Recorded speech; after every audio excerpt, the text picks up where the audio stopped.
Welcome to the deep dive. Today we're really going to dig deep into a specific, really pivotal passage from Genesis. We're looking at chapter 3, verses 15 through 20. Yeah, that's right. And the material we're drawing from, it comes from a recent discussion that, well, really dissected these verses, thinking about their meaning, their implications. Exactly. And our goal, our mission, if you like, is to unpack how this passage talks about the immediate fallout from, well, some big choices. Right, the consequences. But crucially, we also want to uncover how it, maybe surprisingly, shows some hope, some continuity, even when things get tough. Yeah. And look, this isn't just ancient history, right? It's about digging into these universal ideas, struggle, consequences, resilience that honestly still resonate so much today. Absolutely. And as we kind of walk through these verses together, you'll see how that initial harmony, the one described right at the start of Genesis, gets fundamentally changed. Changed how? Well, it leads to these big shifts in work, in relationships, even in, life itself. Yeah. But what's really striking, drawing from our sources here, is that even when it's describing all this brokenness, there are still these profound insights about life carrying on, about future possibilities. Okay, so with that big picture in mind, let's maybe zero in on the immediate impact, starting with how the text talks about the woman. In verse 16, it says, I will make your pains in childbearing very severe.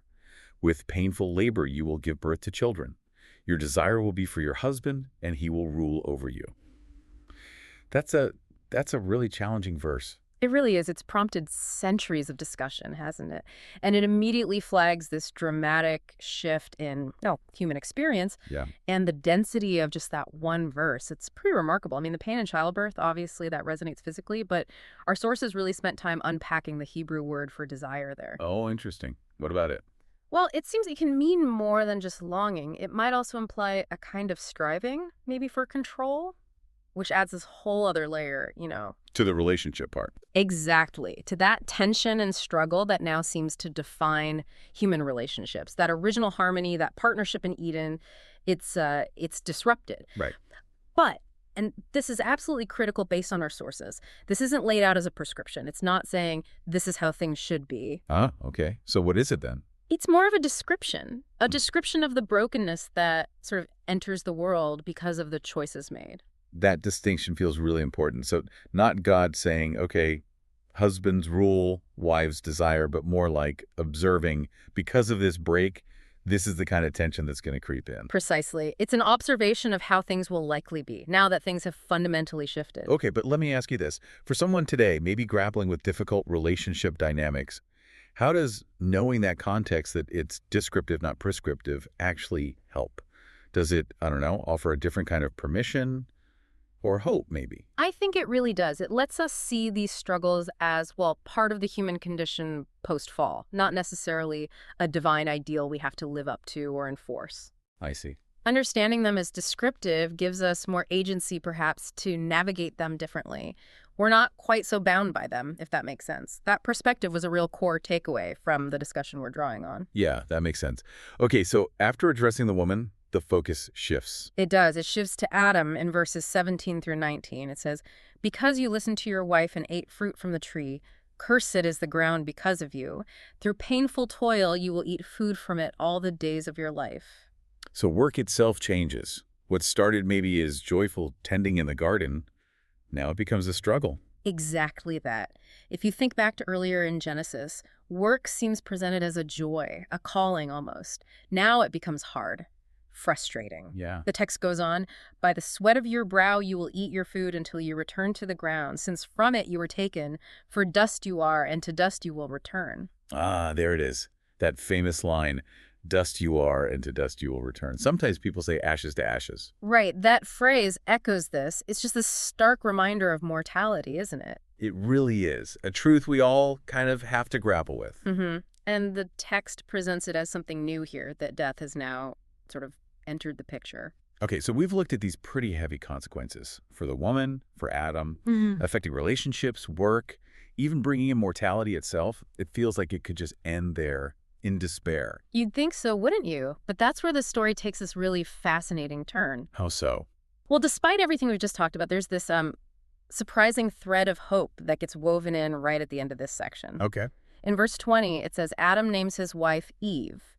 And the reason given is because she would become the mother of all the living. Eve. And the name itself means something related to life. Exactly. Right. Eve, or Hawa in Hebrew, it connects directly to life or living. So wait, after all the curses, the hardship, the mention of death, he names her life. Right. It's quite a move. And our sources really dug into this. Why this name? Why now? Yeah, I mean, he could have chosen a name reflecting the disaster, the loss, the curse. He could have, but he chooses life. And the discussion we're drawing on suggested this might be more than just, say, an act of faith. It could be seen as a kind of defiant act. Defiant how? Like a reclamation of agency.